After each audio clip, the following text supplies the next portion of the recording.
सभी को नमस्कार। स्पेशल एजुकेशन यूट्यूब चैनल में सभी का हार्दिक स्वागत है। तो आप देख रहे हैं कि केंद्रीय कर्मचारियों के लिए धमाका, 18 महीने के एरियर की घोषणा, महंगाई भत्ते में डीए 56% बढ़ोतरी, सैलरी पेंशन में बड़ा बदलाव। आगे इसमें यह है कि धमाकेदार खुशखबरी है। 18 महीने के डीए एरियर की घोषणा, 56% बढ़ोतरी के साथ सैलरी पेंशन में बड़ा बदलाव। आगे इसमें ये अपडेट है कि केंद्र सरकार के कर्मचारियों और पेंशनर के लिए एक बड़ी खुशखबरी सामने आई है। डीए और डीआर में भारी बढ़ोतरी की घोषणा की गई है। इसके साथ ही 18 महीने के डीए एरियर का भुगतान भी किया जाएगा। यह खबर उन लाखों कर्मचारियों और पेंशनर्स के लिए राहत लेकर आई है जो लंबे समय से इस फैसले का इंतजार कर रहे थे। डीए में 56% की बढ़ोतरी और सैलरी पेंशन में बदलाव से कर्मचारियों की आय में बड़ा इजाफा होगा। इस कदम से न केवल उनकी आर्थिक स्थिति मजबूत होगी बल्कि बाजार में भी सकारात्मक असर देखने को मिलेगा। आइए इस फैसले के हर पहलू को विस्तार से समझते हैं। डीए एरियर और सैलरी पेंशन में बदलाव। केंद्र सरकार ने हाल ही में 18 महीने के डीए एरियर को मंजूरी दी है जो जनवरी 2020 से जून 2021 तक लंबित था। इसके अलावा डीए में 56% की बढ़ोतरी की गई है। यह फैसला कर्मचारियों और पेंशनर की लंबे समय से चली आ रही मांगों को ध्यान में रखते हुए लिया गया है। योजना का संक्षिप्त विवरण। योजना का नाम और डीए एरियर और सैलरी पेंशन सुधार। लाभार्थी केंद्र सरकार के कर्मचारी और पेंशनर्स। डीए एरियर अवधि जनवरी 2020 से जून 2021। डीए में बढ़ोतरी 56%। सैलरी पेंशन पर प्रभाव, आय में वृद्धि। घोषणा की तारीख हाल ही में। लंबित भुगतान का प्रकार, एक मुश्त।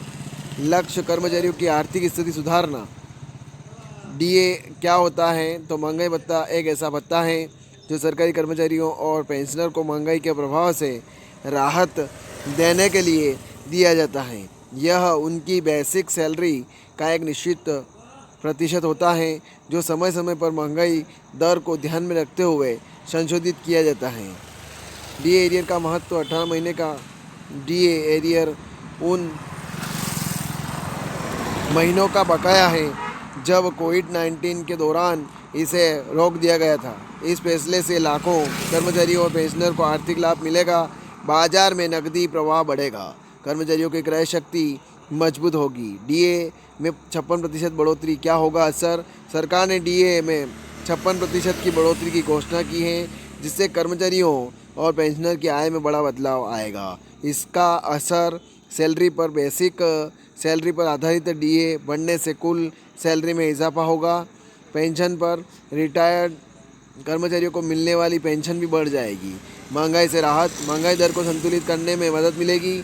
आर्थिक विकास, बाजार में खर्च करने की क्षमता बढ़ेगी जिससे अर्थव्यवस्था को गति मिलेगी। डीए कैलकुलेशन का उदाहरण, अगर किसी कर्मचारी की बेसिक सैलरी 30,000 है और वर्तमान डीए दर 17% थी तो नई दर लागू होने पर पुराना डीए 30,000 गुणित 17/100 बराबर 5100। नया डीए 30,000 गुणित 56/100 बराबर 16,800। वृद्धि 16,800 माइनस 5100 बराबर 11,700 रुपये की वृद्धि है।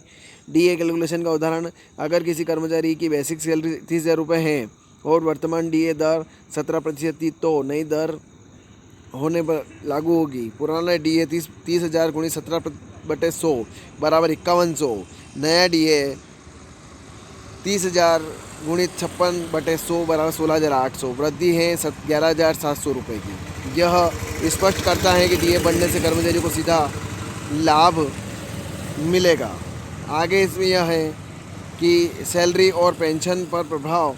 तो डीए और डीआर दोनों ही सरकारी कर्मचारियों और पेंशनर के लिए महत्वपूर्ण है। इस फैसले से सैलरी, सरकारी कर्मचारियों की कुल आय बढ़ेगी। पेंशन, रिटायर्ड कर्मचारियों को अधिक पेंशन मिलेगी। लाइफ स्टाइल सुधार, आर्थिक स्थिति मजबूत होने से जीवन स्तर बेहतर होगा। आगे ये हैं सैलरी पेंशन सुधार के फायदे। वित्तीय स्थिरता, महंगाई से बचाव, सामाजिक सुरक्षा, खर्च करने की क्षमता में वृद्धि। क्या सभी कर्मचारियों को मिलेगा लाभ, तो यह लाभ केवल केंद्र सरकार के कर्मचारी और पेंशनर को मिलेगा। राज्य सरकारों के कर्मचारी इसके लिए अपने राज्य सरकारों पर निर्भर करेंगे, क्योंकि राज्य सरकारें अपने स्तर पर निर्णय लेती हैं। भुगतान प्रक्रिया कैसे होगी? सरकार ने यह स्पष्ट किया है कि लंबित डीए एरियर का भुगतान एक मुश्त किया जाएगा। यह राशि सीधे बैंक खातों में ट्रांसफ़र होगी। इसके लिए कोई अलग आवेदन करने की आवश्यकता नहीं होगी। इस फैसले का अर्थव्यवस्था पर असर, तो इस फैसले से न केवल सरकारी कर्मचारियों को लाभ होगा, बल्कि भारतीय अर्थव्यवस्था पर भी सकारात्मक प्रभाव पड़ेगा। बाजार में नकदी प्रवाह बढ़ेगा, उपभोक्ता खर्च बढ़ेगा, छोटे व्यवसायों को फ़ायदा होगा, जीडीपी ग्रोथ को समर्थन मिलेगा। क्या यह फैसला सभी राज्यों पर लागू होगा? तो यह फैसला केंद्र सरकार द्वारा लिया गया है और यह केवल केंद्र सरकार के कर्मचारी एवं पेंशनर पर लागू होगा। राज्य सरकारों के कर्मचारी इसके लिए अपने राज्य सरकारों पर निर्भर करेंगे कि वे इस तरह का फैसला ले या नहीं। निष्कर्ष है, केंद्र सरकार द्वारा लिया गया यह फैसला न केवल सरकारी कर्मचारियों और पेंशनर के लिए राहत लेकर आया है, बल्कि देश की अर्थव्यवस्था को भी मजबूती देगा।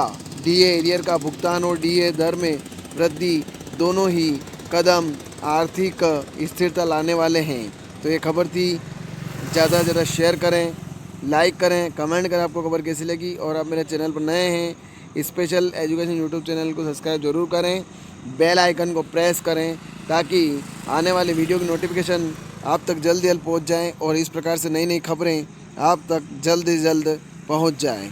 जय हिंद, जय भारत।